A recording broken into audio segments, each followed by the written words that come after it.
James Patterson joined us a little earlier. Senator, thanks for being with us. Thank you for having me.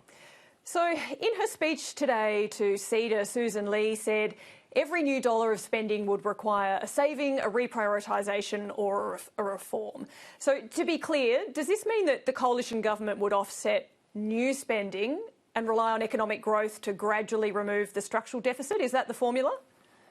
Generally speaking, yes. What Susan is doing is outlining some principles which we think are good principles for sound budget management. They're principles that previous governments that have achieved surpluses consistently over the long term, like the Howard Costello government, have adhered to, which is that you shouldn't bring forward new spending unless it can be offset, or as Susan said, also accompanied by some other reform. Now, the only exception to that Susan alluded to is in times of crisis or indeed significant national security matters like defence, where the sums involved are so significant that offsetting that spending from particularly within those portfolios is not something that's realistic. So the promise from the coalition to lift defence spending to 3% of GDP, that won't require an offset in savings somewhere else? No, we think that that is an increase which is necessary for Australia's national security needs, and they are imminent and serious, and we're not going to wait to deliver that increased spending on defence to secure our country to find other savings. But that will require discipline elsewhere in the budget to make sure that we are on a sustainable trajectory, which we're clearly not right now. That increase in defence spending is a very large whack of money that we're talking about. Given Susan Lee was making the case for having stricter fiscal guardrails and the need for that to make sure that future generations aren't paying for the debt that we're accumulating now, doesn't that sort of undercut the broader argument she's making if defence spending is given a free pass? I think it actually reinforces the argument. There are some things which we have to do, they're just essential. Defence spending adequately is one of them, but so is delivering essential services and providing a safety net. And because those things are essential, then all other forms of government spending must be subject to really strict and rigorous oversight. We have to make sure it is delivering value for money. We have to make sure it is sustainable. We have to make sure it is genuinely going to people of need, not people who don't require it. But if the social safety net, which as you say is essential, if that can be very closely examined and if it can be tightened with things like changes to eligibility and indexation and demand caps, the sort of things Susan Lee was talking about in her speech today, why wouldn't we take that same rigorous approach to defence spending and other essential? Well, defence spending also needs and does have that scrutiny, and we do want to make sure that every defence dollar is adequate and spent in the right places. But when Sir Angus Houston, the best informed now private citizen on the state of Australia's defence readiness, says we need to spend 3% of GDP, then we should heed that advice. And he's not alone. It's almost unanimous across the national security community, the expert community, that if you want to have a capable ADF and also deliver AUKUS submarines, that the current spending trajectory is just not enough to meet those two things. We have to do more. If we look at the broader budget position, we do have a structural deficit now. If the spending offsets for new spending that the coalition wants to put in place, but looking at economic growth to deal with the current deficit, is that going to be enough for the task of reducing that structural deficit? I mean, economic growth hasn't been great in recent years. Is that really going to be able to do the task of budget repair, or do you need to be prepared to go further with a program of savings cuts?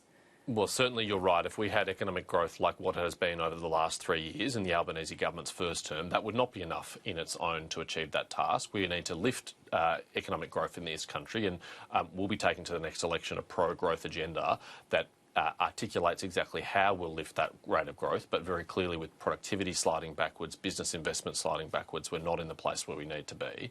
But if you do get economic growth up, and if you keep government spending in control and it grows at a slower rate than the economy, then over time you do return to surplus, and that's what we should be aiming to do. So Susan Lee's talked about fiscal guardrails. I take that as a spending to GDP cap. For that ratio. Is that something the coalition wants to return to? In the past, we haven't had an explicit spending to GDP cap, but there has been a tax to GDP cap. And if you have a tax to GDP cap and you want to deliver a budget surplus, it kind of implies a spending to GDP cap. Under the Howard Costello government and under the previous Liberal government under Tony Abbott, Scott Morrison and Malcolm Turnbull, they set that at tax to GDP of 23.9%. Now, this government plans to blow way through that, going right up to 27, 28% of GDP at the end of the forward estimates. So do you want to bring it back to 23.9? Well, we're not setting that number today, and we couldn't responsibly set that today because there'll be several budgets from this government before the next election, which will have an impact on where we're at and the decisions that we make. So we can't set that today. But what we're saying as a principle, the government should apply that discipline to itself. It just shouldn't allow tax or spending as a proportion of the economy just to rise inexorably and unsustainably as it is under this government. I understand you might not want to give a specific figure today, but can you give us a ballpark? Do you want it to be closer to 23.9 than 27, 28? I mean, can you give us that level of guidance?